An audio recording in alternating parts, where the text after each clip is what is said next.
venus à l'heure pour reprendre le programme cet après-midi que nous allons confier à nos collègues et amis ici présentes, que des femmes, hein. Je sais pas, mais... Donc, il va y avoir pendant cette session, qui est consacrée à l'addictologie, la description d'un mécanisme de repérage et puis une conférence du Dr Noka sur les addictions. Ça va être modéré par Alice Guillon, qui est membre de l'OMCNC, chercheuse en neurosciences. Et avant, je voulais dire un tout petit mot de logistique. Alors, on n'a pas cet après-midi refait le contrôle qui a dit ce matin qu'il était là, pas là. Voilà, juste pour rappeler que si vous arrivez en début d'après-midi, comme on est une petite association qui n'a pas d'argent, on compte sur les gens pour payer leur petite quote-part quand ils arrivent, parce que nous, on a besoin de ça pour inviter nos intervenants, leur offrir des pambagnas, vous voyez, ça va pas très loin, mais bon, c'est tout ce qu'on peut faire. Voilà. Donc, Alice, je vais te laisser la parole. Merci Véronique. Bonjour à tous. Et on va démarrer cet après-midi avec une table ronde sur l'addictologie. Nos adolescents sont tous très exposés à l'addictologie, que ce soit des addictions à l'alcool, au tabac, au sucre, on a vu des problèmes de nourriture ce matin, aux substances illicites, mais aussi aux jeux, au sexe, au travail et beaucoup aux réseaux sociaux.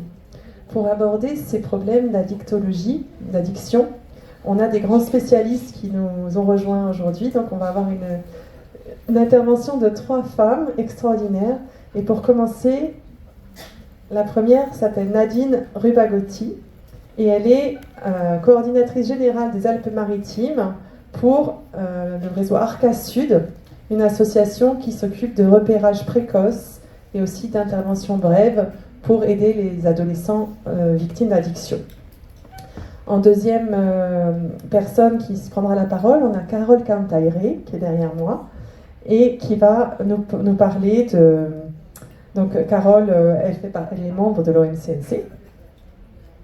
Je n'étais pas prévue pour que je parle aujourd'hui, donc je m'excuse, mais je suis un petit peu à lire mes notes et à prendre au vol. Donc elle est formatrice et consultante au titre de Arca Sud, coordinatrice de proximité du dispositif, et elle va présenter des généralités en addictologie et également les formations qui sont proposées. Et puis, la troisième personne qui prendra la parole, c'est Caroline Noka. Caroline travaille au CHU Lanval, non, c'est l'Archer, les deux, et l'Archer, et elle s'occupe des addictions chez les jeunes, et elle nous parlera de ce gros problème d'addiction chez les jeunes. Voilà, je vais tout de suite leur laisser la parole parce qu'on a peu de temps, et donc je passe la parole à la première intervenante, Nadine. Merci. Bonjour à toutes et à tous. Donc moi aujourd'hui, très rapidement, je vais vous faire la présentation du dispositif donc Arca Sud. Arca Sud est une association loi 1901 qui a été créée en juin 2021 suite à la fusion-absorption de 3 anciens réseaux de santé en addictologie. Donc sur notre département des Alpes-Maritimes, il s'agissait de GT06, Addiction 06, et pour les plus âgés encore, c'était le réseau Ville-Hôpital. Donc pourquoi cette fusion-absorption? C'est parce que la loi de juillet 2019 donc, abroge les financements des réseaux de santé. Nous sommes financés donc, par l'ARS, l'Agence régionale de santé PACA, et qui nous a demandé de réfléchir à un dispositif, mais cette fois-ci qui soit régional. Donc on a créé Arca Sud, Association régionale de coordination en addictologie, donc de la région Sud. Notre président, donc, c'est le professeur Farid Cherik, médecin psychiatre, addictologue, chef de l'unité de service et d'Exapa du CHU de Nice. Très rapidement, les axes de travail donc, du dispositif, en priorité la coordination de parcours de santé en addictologie. Je dois préciser que nous ne sommes pas une structure médicale. Vous allez le voir un peu plus tard au niveau des XAPA, des Carune, des ELSA, etc. On est vraiment un dispositif, donc, on va dire, en priorité en lien avec la médecine de ville. Notre cible, c'est le premier recours, le médecin généraliste qui est confronté à des problèmes addictifs dans son cabinet et qui parfois ne sait pas comment effectivement interroger, repérer et même demander s'il y a une problématique addictive. Le deuxième point, effectivement, sur lequel on travaille, c'est l'appui à la pratique professionnelle. C'est ce que Carole va aborder, effectivement, toujours pareil. Le dispositif bénéficie donc d'une dotation ARS pour former tous les professionnels du champ médical, social, etc. On a un service de documentation spécialisé en addictologie, vous aurez les coordonnées un peu plus loin, la formation je l'ai évoquée, et l'animation territoriale, dont je suis effectivement également en charge. Hop. Donc le dispositif, comme je l'ai expliqué, il est à destination de tous les professionnels pour une information, une orientation, un accompagnement des parcours de santé en addictologie, un soutien médico-psychosocial des problématiques addictives avec ou sans comorbidité. Ça, c'est le travail effectivement de nos coordinateurs de proximité, de formation infirmiers ou, comme Carole, qui est médecin, enfin qui est nutritionniste et diététicienne, une expertise en addictologie, et j'ai repris la formation. Bon, bref. Les professionnels, donc un soutien à la prise en charge médico-psychosociale des conduites addictives pour les patients, pour l'entourage. Donc on peut nous appeler pour une information, une orientation et un accompagnement dans le parcours de santé. Les interventions donc, sont adaptées au contexte de vulnérabilité, d'isolement ou de comorbidité psychiatrique. L'approche, elle est vraiment centrée sur les besoins et les capacités d'engagement de la personne. On fait en fonction de la personne, au moment où elle est prête finalement à prendre en compte sa problématique addictive.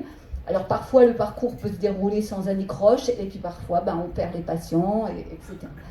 Alors pour nous les mineurs, parce que c'était quand même le thème de la journée, ils peuvent être accompagnés par le dispositif, on peut les évaluer, mais la priorité d'Arcasud, c'est de les réorienter quasi systématiquement auprès des consultations jeunes consommateurs, donc qui est un lieu d'information, d'accompagnement, d'évaluation aussi des jeunes de 12 à 25 ans.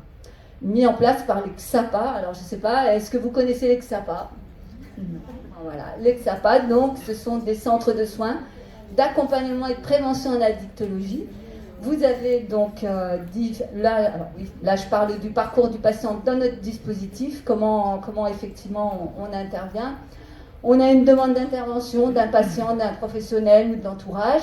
On peut réaliser ce qu'on appelle des évaluations téléphoniques en visioconférence ou en présentiel, parce que le dispositif travaille en lien, mais vous allez le voir un peu plus loin, avec les maisons de santé pluridisciplinaires, les CPTS, les DAC, les dispositifs d'appui à la coordination. À l'issue donc de cette évaluation, soit on oriente en XAPA, le patient il est OK, il dit moi je veux bien rejoindre un des XAPA donc, du département, soit on mobilise d'autres professionnels libéraux, psychiatres, psychologues. On organise après ce qu'on appelle une RCP, une réunion de coordination pluridisciplinaire, autour de l'usager, du patient bénéficiaire, peu importe comment vous le nommez. Et à l'issue de cette réunion, on va réaliser des préconisations qui sont portées à la connaissance donc, du patient, qui est libre ou non de refuser nos préconisations. Ensuite, il y a des points d'étape, 1, 2, 3, voire plus, et on met en place ce qu'on appelle des actes dérogatoires si besoin. Soit il y a un bilan de sortie parce qu'on sait que notre patient il est bien pris en charge par le XAPA, ou parfois il veut plus de l'accompagnement du dispositif, et il nous rappelle quelques temps après, ça peut être 2 mois, 3 mois, 6 mois, et il demande une réinclusion dans le dispositif. Donc ces fameux actes dérogatoires, qu'est-ce que c'est? C'est une enveloppe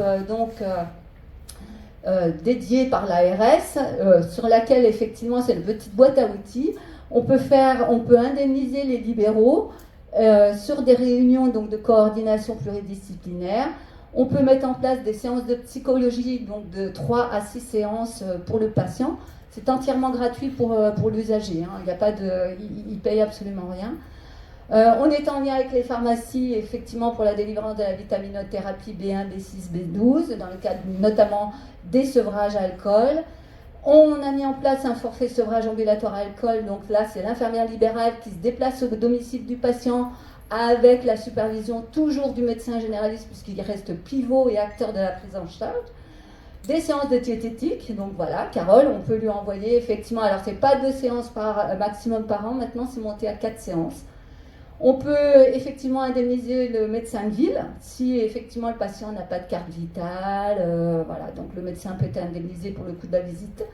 Et puis on est en lien aussi avec les pharmacies s'il y a des traitements qui sont liés à l'addiction. Voilà.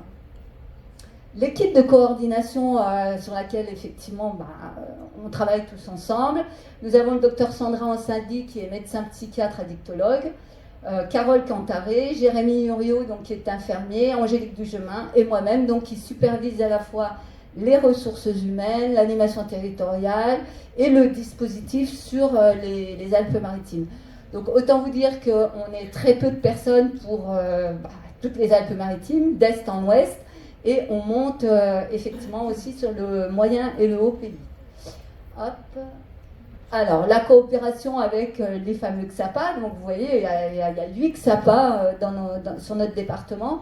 Ces XAPA peuvent être associatifs ou effectivement dépendre d'un centre hospitalier ou d'un CHU. Arca Sud coopère aussi avec les cliniques privées. Donc là, voilà, vous avez les ELSA. Alors, les ELSA, c'est les équipes de liaison de soins en addictologie qui sont au sein des hôpitaux et qui viennent lorsque le patient est aux urgences. Vous pouvez demander à ce que l'équipe ELSA intervienne, qui vient au chevet du patient et qui ensuite refait le circuit au sein des XAPA et le réoriente. Voilà. Hop. Voilà, là j'avais remis, on travaille effectivement avec les CJC, les CARUD, les ELSA, les CMP, on les a entendus ce matin, les DAC, les maisons de santé pluridisciplinaires, là où effectivement le médecin généraliste est assez isolé dans sa pratique. Les structures addictologie sont très peu nombreuses sur le moyen et le haut pays, mais on a la chance de l'équipe mobile du CHU de Nice par le professeur Chéry qui a mis en place sur le territoire Bellera-Roya effectivement une infirmière IPA qui se déplace effectivement au cabinet du médecin généraliste, et les CPTS, les communautés professionnelles de territoire de santé, qui regroupent donc l'ensemble des professionnels, qui soient médecins, kinés, infirmiers, pharmaciens, et qui sur un territoire donné donc mènent des actions de proximité. Et Arca Sud, on est dans ce schéma-là. L'offre de service, donc on a une plateforme régionale avec le numéro unique, c'est le 04 88 926 888. Comme on est régional, il faut composer le 06 pour être en lien avec l'équipe que je viens de vous indiquer. Les évaluations au sein des maisons médicales, donc c'est une fois par mois, uniquement une matinée, parce qu'on ne peut pas aller au-delà. La mise en place de commissions cas complexes, alors là, ça peut être avec d'autres structures, ISATIS, l'ESIP, l'équipe de soins infirmiers de proximité. Une coordination évidemment renforcée avec le CHU de Nice, avec la structure SSR Addicto locale Macabri, que peut-être certains connaissent. Le développement d'actions communes sur la prévention, le repérage précoce, la formation. Donc le mois sans tabac, le dry January, etc. Ça y est, j'arrive au bout. Le pôle documentaire, voilà, la plaquette d'Arca Sud. J'ai laissé des plaquettes en bas. Voilà, la plaquette, etc. Ça y est, j'ai terminé. J'avais encore d'autres choses, mais je peux pas. Et on est pris par le temps, donc on va donner la parole à Carole, qui va rentrer dans plus du concret peut-être. Merci pour tous les acronymes, parce qu'on a beaucoup de mal à s'y retrouver dans tous ces acronymes. Merci de nous avoir détaillés. Ouais, très bien. Bonjour à toutes et bonjour à tous. Alors déjà, je vais trouver le diaporama dédié à cette présentation, donc qui va compléter ce qu'a nous a présenté Nadine sur l'association régionale de coordination des addictions, qui a tout à fait sa place aujourd'hui dans notre journée dédiée à la santé mentale des adolescents. Et oui, l'adolescence, c'est quand même une période durant laquelle, en fait, c'est une période de grande vulnérabilité, de fragilité. Là aussi, on fait... c'est juste avant. Encore avant. Excusez-moi. Je remonte, pardon. Voilà, non, allez, c'est avant. Les adolescents. Non, c'est avant. Voilà. Donc, je vous disais que c'est vraiment une période donc, de transition, de construction identitaire, de recherche aussi, de recherche d'autonomie, on en a parlé tout à l'heure. Et c'est une période très propice aux expériences, par curiosité, par bien-être, mal-être, parce qu'on a envie de découvrir, parce qu'on a une personnalité aussi qui aime bien aller chercher des extraits, etc. Et donc, dans ces expériences, effectivement, certains peuvent se tourner vers des consommations illicites ou non, mais aussi vers des comportements qui sont complètement inadaptés, qui déboucheront peut-être vers une addiction. D'autant plus que dans notre monde sociétal, tout ça, on l'a bien vu ce matin, c'est bien renforcé. Alors juste, si on fait un petit état des lieux, j'irai rapidement, vous voyez que les acteurs principaux de consommation, donc, quand on parle d'addiction, précisons qu'il s'agit soit d'un comportement, soit d'une substance. Les deux bras, en fait, font partie de cette thématique. Donc, si je prends l'exemple, par exemple, de l'alcool, on a 47 millions d'expérimentateurs en France. Expérimentateurs, c'est-à-dire vous aurez consommé une fois au moins dans votre vie ce type de produit. Ensuite, on parle d'usagers dans l'année et ensuite d'usagers réguliers. Alors, on reviendra sur les recommandations nationales en matière de consommation d'alcool. Et vous voyez que usagers réguliers, c'est-à-dire au moins 3 fois par semaine, on est quand même 9 millions en France. On parlera également d'usagers quotidiens pour le tabac et pour l'alcool aussi. J'ai mis cette diapositive de 2022 puisque vous voyez que dans le podium en fait, des produits, les jeux de argent et de hasard prennent aussi une place et c'est en train d'augmenter. Alors juste, il est important aussi de se questionner, d'avoir une réflexion sur la façon de consommer. C'est-à-dire que, ça c'est le modèle Pareto, mais je vais aller rapidement, c'est-à-dire qu'en France, 80% de la consommation d'alcool est réalisée par 22% des personnes. Pareil, on trouve aujourd'hui ce qu'on appelle des API, alcoolisation ponctuelle intensive, qui font partie d'un comportement en tout cas qui est très étudié. Alors, au niveau justement des professionnels, quand on leur pose la question, mais vous parlez d'addiction, on consulte, non, mais j'ai pas le temps, de toute façon c'est pas ma spécialité, puis je ne me vois pas, puis je sais pas quoi dire, oui mais on le sait, ils consomment, moi aussi de toute façon, j'aime bien boire mon petit verre tous les soirs. Et ça, de la part des professionnels, et en consultation, si vous voulez, ou en entretien, quand je pose la question, vous avez un médecin généraliste, oui, vous en avez déjà parlé, non, mais l'idée n'est même pas venue. Donc c'est pour ça que Arcasud, l'association régionale de la coordination en addictologie, a mis en place, a voulu répondre à ce besoin des professionnels en mettant en place des formations gratuites, notamment celle de l'entretien motivationnel. Ce matin, on parlait des ressources chez l'autre, chez le patient. Eh bien, c'est ce qu'on va essayer de faire émerger chez la personne qui ne connaît pas tout ce dont elle peut être capable de faire. Ensuite, des formations sur la prescription des substituts nicotiniques, qui vont pouvoir être une bonne aide pour le sevrage tabagique. Et en fait, donc, cette formation sur le RPIB. Alors, vous savez ce que c'est le RPIB ? Repérage précoce, intervention brève, que je vais développer maintenant. Et qui s'adresse donc aux professionnels de santé, mais aussi à tous les acteurs médico-sociaux qui sont en relation donc avec des jeunes consommateurs. Alors juste avant ça, mais ça Caroline va bien le développer, je vais juste faire trois slides sur l'addiction. C'est en donnant la définition, alors on parle de drogue. On parle de drogue, c'est toute substance psychoactive pouvant induire une dépendance. La dépendance étant l'impossibilité répétée de contrôler un comportement ou une consommation de substances. Et si ce comportement ou cette consommation va se poursuivre dans le temps, si vous voulez, malgré la connaissance des effets délétères qu'elle a sur nous, je me rappelle souvent d'un patient qu'on avait eu, un patient partenaire qui était venu nous voir, qui nous avait dit, vous voyez mes deux mains, pendant 20 ans, j'avais dans une main la photo de ma famille et dans l'autre ma bouteille, et pendant 20 ans j'ai choisi la bouteille. Et ça c'est voilà. Et donc c'est ce schéma-là qui va conduire donc à l'addiction. Alors, l'addiction est définie par le professeur Claude Olivenstein par une rencontre. Une rencontre d'un individu avec un produit à un certain moment et dans un contexte socioculturel donné. Mais bon, la bonne nouvelle, c'est que tout le monde n'est pas addict, mais par contre, on a absolument les capacités physiologiques de le devenir. Alors tout un système de récompense qu'on ne développe pas aujourd'hui parce que c'est très long.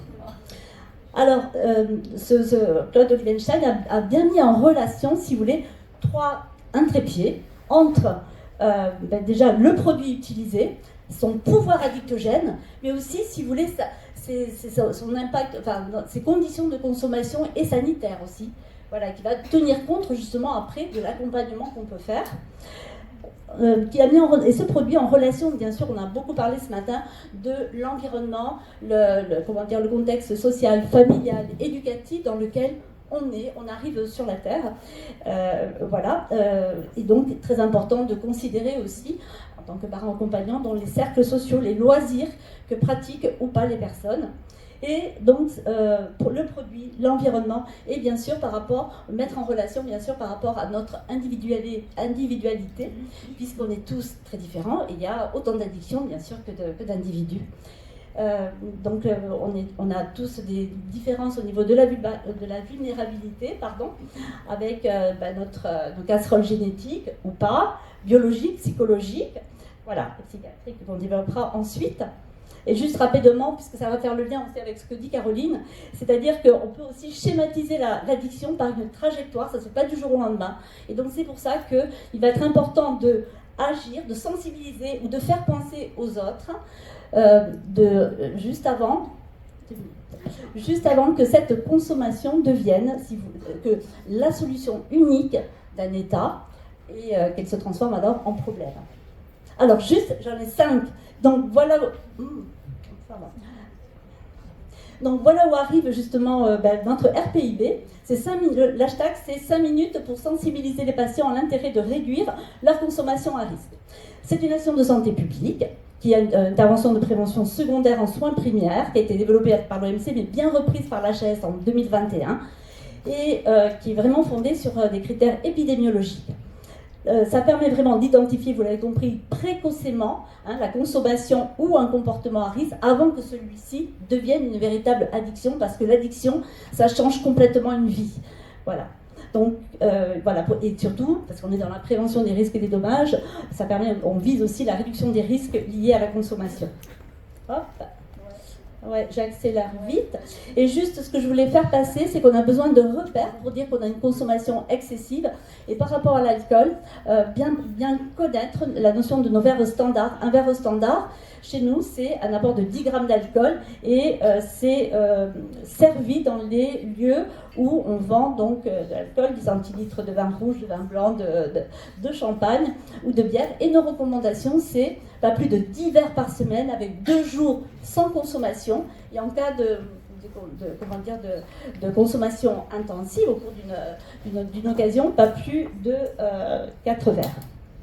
Alors ça, c'est l'outil de repérage HAS que vous pouvez retrouver sur le lien, qui permet de dire, voilà, en consultation, mon patient, il faut d'abord oser lui poser la question, tu fumes, oui, non, tu fumes du cannabis, du tabac, etc. On peut parler de la consommation, et souvent on va se servir, prendre pour support des questionnaires qui sont validés scientifiquement, et qui permettent, si vous voulez, de prendre du recul par rapport à une consommation ou un comportement. Donc là, pour l'alcool, je n'ai pas le temps de détailler, il y en a plusieurs, on les retrouve sur le site d'Arcasud. Il en existe également un par rapport aux jeux d'argent et de hasard.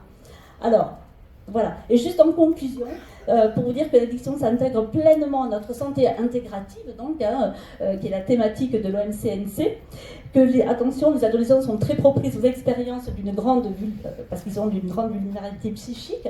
On a tous un rôle, et simplement, si on peut y penser et oser en parler, pour créer une réflexion, non pas pour contraindre ou pour juger, mais simplement pour donner envie, ou l'idée même, d'oser avoir envie de changer. Je vous remercie pour votre attention. Merci beaucoup, Carole. Je donne maintenant la parole au docteur Caroline Noca, qui est addictologue et qui va nous donner son regard d'addictologue sur ce problème de l'addiction chez les ados. Il va falloir faire bref. Et pourtant, c'est un sujet quand même très complexe et sur lequel il y a beaucoup à dire. Alors déjà, les addictions chez les adolescents 2.0, c'est un petit clin d'œil. On a commencé par la socio ce matin. Je crois que c'est important de comprendre que nos enfants, qu'ils soient enfants petits ou adolescents, sont les enfants de leur époque. L'addiction, quelque part, tu l'as souligné, c'est la maladie de la consommation. Hein. C'est la consommation dont on perd le contrôle. Ce qui est important de comprendre, c'est aussi que l'adolescent, c'est une période de transition. On a parlé beaucoup de pathologies avec les collègues ce matin, de la pédopsychiatrie, le trauma, etc. Mais bon, l'adolescence, c'est physiologique avant tout. Mais quand même, c'est une période où il y a énormément de bouleversements, qu'ils soient à la fois biologiques, ce corps qui se transforme et qu'on ne reconnaît pas. Je replace l'adolescent au centre du problème. Psychologique, à qui je vais ressembler, qui je veux être, etc. Et puis social, finalement, quelle place je vais occuper dans cette société. Donc tout ça, finalement, génère un déséquilibre. Et l'addiction va venir peut-être parce que c'est dans ce contexte-là que les expériences vont se faire. Les expériences, la transgression, on sait très bien qu'elles sont presque physiologiques dans la construction de l'identité.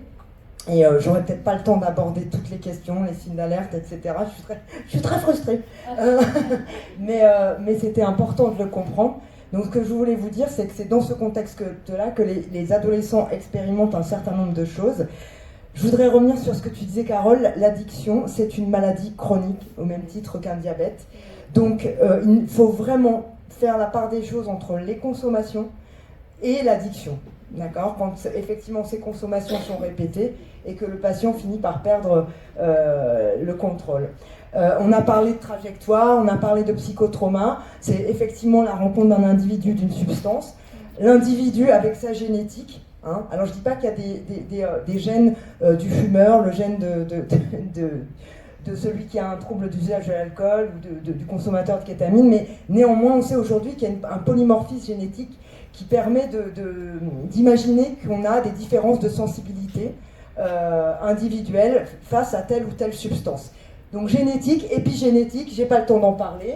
Le développement, on parlait des traumas ce matin, on sait très bien que toute rupture dans cette fameuse trajectoire peut finalement aggraver cette vulnérabilité, que ce soit un deuil, un divorce, une maltraitance, voilà. Tout va dépendre aussi des ressources individuelles de l'individu, de ses traits de personnalité, de l'impulsivité, etc., etc. La substance, aujourd'hui les jeunes polyconsomment, on parlait tout à l'heure d'addiction avec ou sans substance. Il faut quand même comprendre que les jeunes consomment de l'écran et en même temps fument du cannabis, jouent aux jeux vidéo. C'est souvent pas un problème unique. L'âge de début, parce qu'ils y sont confrontés de plus en plus tôt, de plus en plus et de plus en plus tôt. On travaille avec les collègues de la néonate parce que les mamans sont dans les poussettes avec les tablettes et qu'on est déjà sur quelque chose qu'on appelle la technoférence, qui est finalement l'interférence entre la technologie dans la relation, parler de liens aussi. Je ne sais pas combien de temps il me reste, 6 minutes, ça va. La toxicité, parce qu'en fonction du produit ou du comportement, il y a un potentiel addictif, il y a un potentiel toxique et il y a un potentiel psychotropique, c'est-à-dire l'effet que produit la substance ou le comportement sur l'individu. Et puis le contexte familial, social, environnemental, le modèle parental, on le sait très bien, éducatif va jouer. Quand on est sur un modèle permissif ou au contraire très autoritaire, ça va forcément être moins enclin à faire développer les compétences psychosociales chez l'enfant. La situation sociale, la précarité évidemment, et puis l'accès aux substances. C'est sûr que maintenant, je crois que c'est au Royaume-Uni que les réseaux sociaux, qu'on va interdire la nicotine et le tabac, ça va être beaucoup plus compliqué de fumer des cigarettes. Voilà, donc peut-être que chez nous ça va passer un jour. L'influence des pairs, puisqu'il est question d'adolescence, d'approbation sociale et de besoin de reconnaissance, ça fait partie des facteurs sociaux. Et la culture aussi, la religion, c'est-à-dire que les addictions prennent parfois naissance dans cette culture-là. En France, on aime bien l'alcool, on est très copains avec les vignerons et les exploitants, mais je ne vais pas me faire des amis, mais voilà. Alors que dans d'autres pays, ce sera quelque chose de différent. Donc, en fonction de cette trajectoire et de tous les facteurs, donc vous voyez que l'addiction, c'est quand même très complexe. En consultation, on va essayer un petit peu de dresser quels sont les facteurs de risque, les facteurs protecteurs pour un adolescent. Ça va nous permettre d'envisager un diagnostic. Alors, je n'ai pas passé les critères du DSM, mais nous aussi, on a des critères bien précis qui permettent de faire entrer les patients dans des cases, parce que maintenant, c'est un peu l'époque, et qui permettent aussi d'avoir une idée du pronostic. Alors pourquoi chez les adolescents c'est si problématique? Tout simplement parce que le développement, notamment au niveau cérébral, se fait de façon hétérogène, qu'on sait très bien qu'ils ont un centre émotionnel très réactif, alors que au niveau des cortex, de la zone préfrontale, qui est la zone du jugement, qui permet de différer la gratification immédiate et d'anticiper les risques, c'est l'air qui va se construire en dernier, enfin qui va être complètement efficace en dernier. D'ailleurs, vous savez jusqu'à quand va l'adolescence? 57. Je crois que l'université de Cambridge a fait une étude, je crois que le seuil neurologique arrive à 32 ans. Non. Bon, nous on admet que vers 20-25 ans, les choses sont un peu plus posées. Mais après, il y a aussi les enjeux sociaux, parce qu'aujourd'hui les enfants font des études, alors qu'est-ce qu'on va considérer? Est-ce que c'est le fait d'être autonome, le fait d'avoir les responsabilités d'adulte? Bon, c'est un autre débat, on n'a pas le temps de le tenir maintenant. Un diagnostic très complexe, l'addicto, parce que les troubles mentaux facilitent l'apparition des troubles addictifs et vice-versa. On sait aussi que c'est à l'adolescence que surviennent un certain nombre de pathologies psychiatriques, de troubles psychiatriques, comme on parlait ce matin de troubles anxieux, du trouble de stress post-traumatique, trouble de la personnalité borderline, tout ça sont c'est transnosographique. On va parler tout à l'heure aussi des troubles du neurodéveloppement et du TDAH, je crois, voilà, parce que effectivement ce sont des profils très particuliers qui sont enclins à développer des addictions plus que les autres. C'est vraiment des personnalités sensitives qui ont besoin de saturer les récepteurs. Ils vont toujours être dans la quête de cette sensation un peu plus forte. Et on les rencontre très souvent en consultation. Parfois, le diagnostic n'a pas été posé. Et voilà. Donc, les recherches de comorbidité, les troubles associés, les facteurs de risque, c'est notre quotidien. Qu'est-ce que j'ai le temps de faire? Je ne sais pas. Ah oui, les réseaux. Ah oui, c'est pour ça que je suis venue en plus. Alors, bon, quand même, je voulais vous parler de ce que je rencontre le plus en consultation. On n'a plus d'héroïnomanes, voilà. Enfin, en tout cas, je travaille avec le professeur Chéri, il en a encore. Mais moi, chez les adolescents, c'est l'alcool sous forme d'API, de binge drinking. J'aurais pas le temps d'expliquer ce que c'est. Le cannabis, toujours, avec un usage très banalisé. Le vapotage, qui a supplanté la cigarette. Les drogues de synthèse, le pet de ton crâne, Bouddha Blue, je sais pas si ça vous évoque. Il va falloir s'y intéresser, pour ceux qui ont des adolescents. Je vous le dis. Et puis le protoxyde d'azote qui a été très médiatisé ces derniers temps. J'ai pas le temps de vous en parler non plus, c'est bien dommage. La kétamine et la cocaïne, puisque le marché de la cocaïne, ça va. Donc la cocaïne, c'est le prix. Les narcotrafiquants ont divisé le prix par 5 les 20 dernières années, donc ça a permis d'inonder le marché, c'est vachement bien. Les addictions comportementales, les réseaux sociaux, les jeux vidéo, les paris en ligne et la pornographie. Je ne sais pas si j'aurai le temps de vous en parler. Voilà, ça c'est mon quotidien en consultation et souvent les uns sont associés avec les autres. Donc je ne vais pas revenir sur les chiffres, Carole, parce que tu en as parlé, mais c'est vrai qu'il y a une baisse. On peut quand même un peu se satisfaire d'une baisse des consommations de tabac, l'alcool effectivement sous forme de binge drinking, le cannabis qui est un usage stable. L'écran et les jeux vidéo qui sont les nouveaux supports de plaisir et de dépendance comportementale. Qu'est-ce qui influence tout ça? Le marketing digital. D'ailleurs, quand on les interroge en consultation, ils veulent tous faire du marketing digital. Cette recherche de plaisir immédiate et puis la gestion du stress. Parce que l'addiction, elle vient là, au moment où il y a ce déséquilibre, au moment où on le sait très bien. Finalement, les adolescents sous pression sociale, demande de reconnaissance sociale, etc., vont transgresser et vont arriver à avoir ces comportements de consommation répétitifs qui peuvent les faire basculer et qui va venir peut-être réguler ces mauvaises. Parce qu'on le sait, l'addiction, c'est la recherche du plaisir, mais aussi l'apaisement des souffrances. Ce sont les deux mécanismes sous-tendus. Donc les nouveaux enjeux, la perception aussi des produits comme moins dangereux, comme le vapotage. Je vais y revenir. Donc ça, c'est les chiffres, Carole en a parlé. Le binge drinking, c'est donc les 5 verres standards pour l'homme, 4 verres standards pour les femmes, c'est ces étudiants, notamment en médecine. Bon, c'est un petit clin d'œil, qui souhaitent s'enivrer, être euphorique, être dans la désinhibition, et c'est vraiment la maladie du lien, parce que quand on en est là, c'est pour favoriser le lien social. C'est-à-dire que finalement, c'est une façon de rentrer en contact avec l'autre. L'addicto, c'est un peu la maladie du lien. Hein. Voilà. Donc le binge drinking, c'est ça, je ne vais pas traîner parce qu'il faut qu'on parle des réseaux. La puff, elle est là. Donc vous voyez comment les industriels du tabac qui ont vu le vent virer, donc ils ont vu que les ventes de tabac baissaient, ont finalement sorti d'autres produits qui ont une aura bien plus cosmétique, puisque voilà, les jeunes font la confusion sur le fait que les puffs, voilà, c'est de la vapeur d'eau, c'est des arômes pastèques. Alors la pastèque, c'est bon, c'est un fruit. Et donc tout ça est bien marketé, promu sur les réseaux. C'est le nouveau gadget à la mode, et on le voit très bien que le public ciblé, c'est l'adolescent. Alors la question des écrans. Vaste question. C'est la révolution technologique du XXIe siècle. Alors le problème, c'est que finalement, l'homme progresse, et le progrès technologique arrive souvent bien avant le mode d'emploi. On a vu ça au siècle dernier, hein, avec les machines. Aujourd'hui, enfin il y a 20 ans, Internet est arrivé, inondé le marché, et puis on a pris conscience des effets pervers de ces technologies il y a quelques années.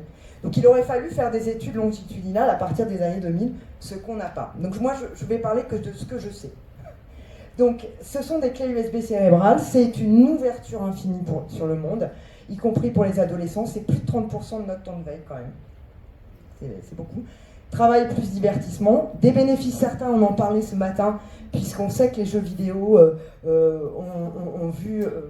sont à l'étude pour travailler sur l'attention des enfants, la concentration, etc.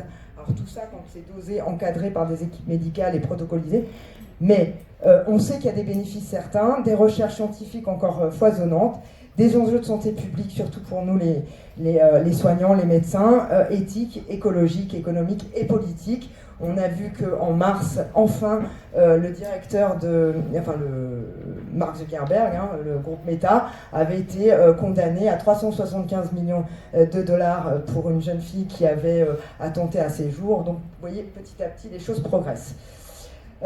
Donc, comment le numérique renforce les conduites addictives? L'accessibilité en un clic. Voilà, en un clic, on a tout le temps, c'est l'immédiateté. Même, j'ai envie de dire, nos repérages de temps et d'espace ont été, voilà, puisqu'on peut voyager à l'autre bout du monde en 5 minutes. Bon, presque. Stimulation cognitive et émotionnelle, isolement social, bon, je passe un peu. Bon, là aussi, on ne va pas revenir sur les chiffres. C'est un peu dommage. Je voulais quand même qu'on s'attarde sur la conception addictive des plateformes, parce que nos adolescents sont très vulnérables, et je pense que pour les soutenir, il va falloir qu'on comprenne comment fonctionnent ces machines. J'aurais pas le temps de parler d'intelligence artificielle. Donc le scroll infini, on sait très bien que la conception des produits, les créateurs de contenu exploitent les cerveaux de nos adolescents. Le scroll infini, bah, c'est très simple, hein. Les écrans nous mettent dans un état d'extase en termes de concentration, parce que c'est des sons, des couleurs, et que notre cerveau adore la surprise. Donc il va complètement être hypnotisé, je crois que vous avez parlé d'hypnose tout à l'heure, il va être hypnotisé par les écrans, ce qui fait qu'il va, sans point d'arrêt naturel, switcher d'une vidéo à l'autre, et puis comme l'algorithme est très fort, il va nous profiler et il va nous proposer du contenu toujours qui nous plaît, souvent polarisé quand même, parce qu'il faut que ça suscite des émotions soit très positives, soit très négatives chez nous. Les likes aussi, hein, les partages, tout ça, plus les points de gamification font qu'on perd le contrôle de la machine au final. Voilà, j'ai pas trop le temps de m'attarder. Voilà, donc comment fonctionnent les réseaux sociaux? TikTok, Snapchat, Insta, tout simplement une grande banque de contenu qui s'agrandit tous les jours, les algorithmes qui ciblent nos préférences, donc voilà, vous voyez chez moi ce que ça donne. Voilà. Et puis ce sentiment d'appartenance à une communauté. Voilà. Alors pour les adolescents, c'est du pain béni, parce que ça correspond à tous leurs besoins, ce désir d'éloignement, hein, ils vont explorer le monde, tout en restant dans le cocon familial. Ils vont aussi construire leur identité, parce que les publications, le fait qu'ils se postent sur les réseaux, ça permet aussi d'expérimenter, hein, l'identité, qui je vais être, avec qui je vais correspondre, qu'est-ce que tu penses de ma nouvelle tenue, et puis il a toujours le copain dans la poche, donc c'est génial parce qu'on peut le savoir de façon instantanée. C'est aussi un soutien aux apprentissages, hein, on en a parlé, hein, puisque ces tablettes permettent de ludifier les apprentissages académiques et de renforcer l'engagement, mais pas seulement, hein, on le sait aussi dans le cas de nos enfants porteurs de TND, ils permettent de compenser en partie certaines situations de handicap. Et puis l'expérimentation, la créativité. Le problème, ce sont les vulnérabilités, je reviens à la slide d'avant, les comorbidités, les traumas, etc. C'est-à-dire que dès qu'il y a un petit grain de sable dans le rouage, ça peut tout de suite tourner mal avec tout ce qu'on connaît des effets, des conséquences négatives des réseaux sociaux, les troubles du sommeil, la sédentarité, les troubles alimentaires. Il faut quand même savoir que nos adolescents regardent le monde d'abord et en premier à travers ces tablettes. Donc c'est sûr que quand on a Maëva Guénam qui nous explique comment il faut s'habiller, manger, réfléchir, c'est un peu plus problématique que... J'ai rien contre Maëva Guénam. Hein. Non. Voilà, mais je ne citerai qu'elle.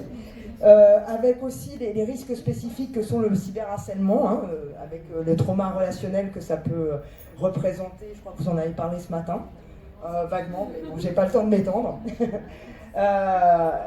Donc la nécessité d'une éducation numérique, de développer l'esprit critique et de réguler l'usage, mais dès la poussette. Voilà, alors ça c'est la nouvelle terminologie, on n'aura pas le temps d'en parler, je suis à 0,00 là. Voilà, alors je vais essayer de vraiment navrer.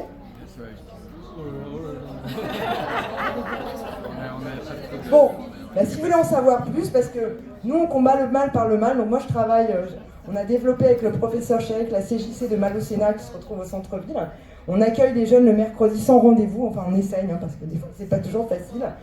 Et on a ouvert une page Instagram sur les réseaux sociaux. On fait attention aux messages qu'on diffuse. C'est vraiment destiné aux 13-25. On parle d'addictologie, mais aussi des phénomènes sociétaux. Et voilà, et je vous invite à nous liker.